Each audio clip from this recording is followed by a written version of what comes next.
BJP के पूर्व सांसद सुब्रत पाठक ने प्रधानमंत्री नरेंद्र मोदी की अपील पर विपक्ष के हमलों का जवाब देते हुए कहा कि विपक्ष का काम सवाल करना है, लेकिन राजनीति राष्ट्रहित और देश हित में होनी चाहिए। उन्होंने कहा कि मिडिल ईस्ट संकट के बावजूद भारत की स्थिति बाकी देशों से बेहतर है और जैसे देश कोरोना संकट से उभरा वैसे ही मौजूदा हालात से भी उभर जाएगा।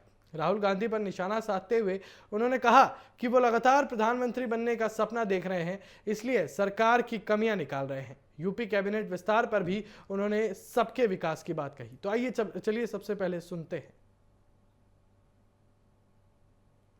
देश के प्रधानमंत्री नरेंद्र मोदी ने जिस तरीके से 1 साल तक सोना न खरीदने, पेट्रोल डीजल का संयम के साथ इस्तेमाल करने, वर्क फ्रॉम होम की बातें कही है, उसे लेकर लगातार सियासत गरमा रही है। बात कर लेना चाहेंगे उत्तर प्रदेश से बीजेपी के पूर्व सांसद और वरिष्ठ नेता सुब्रत पाठक हमारे साथ मौजूद हैं। सर, प्रधानमंत्री नरेंद्र मोदी का बयान और विपक्ष की तरफ से कई आरोप लगाए जा रहे हैं, क्या कहेंगे?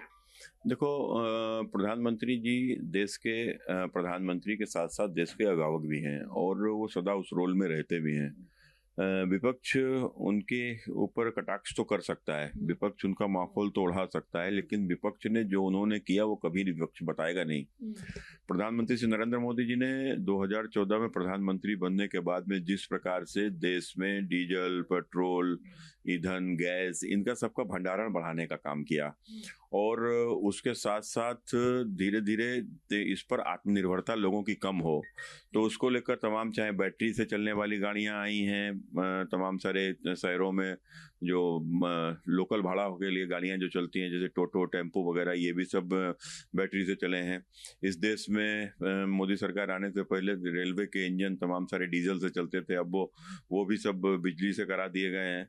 तो जिस प्रकार से पेट्रोल में एथेनॉल मिलाने का काम हुआ है, फिर उसकी क्वांटिटी भी बढ़ाई गई है, तो हर तरफ से सोलर का भी जिस प्रकार से बढ़ावा प्रधानमंत्री जी ने दिया है, तो हर तरफ से किस प्रकार से ईंधन का कंजम्पशन कम हो खाद से जो बाहर से आता है।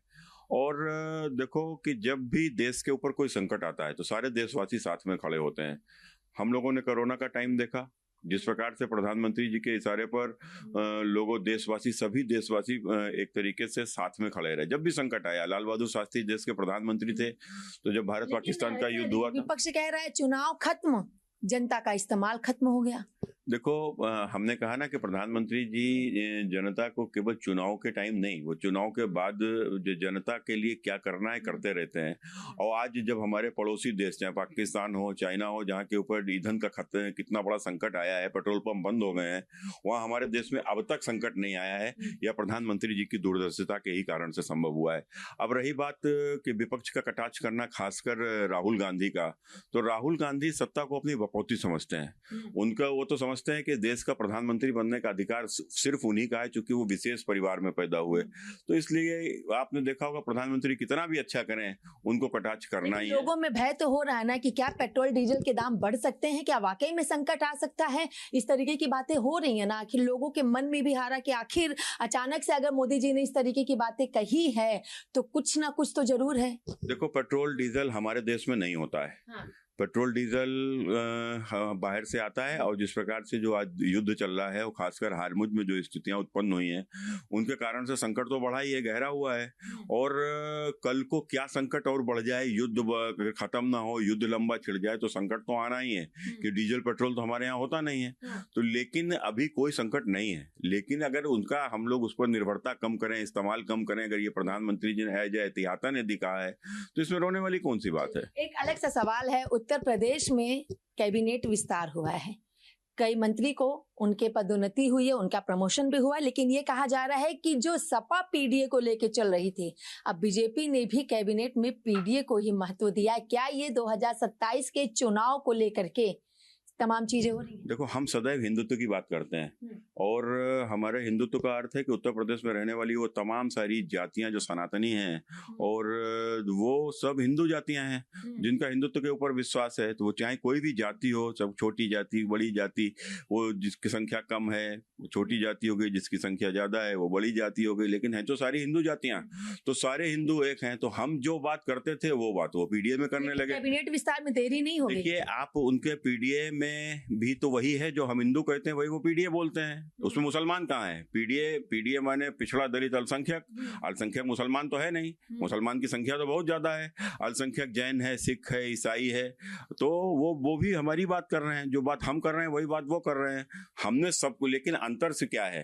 अंतर ये है कि हम सबको सम्मान करते हैं। हमारी सरकार आई कोई एक जाति विशेष की नहीं चलती, लेकिन उनकी सरकार आई तो सिर्फ एक जाति की चलती है।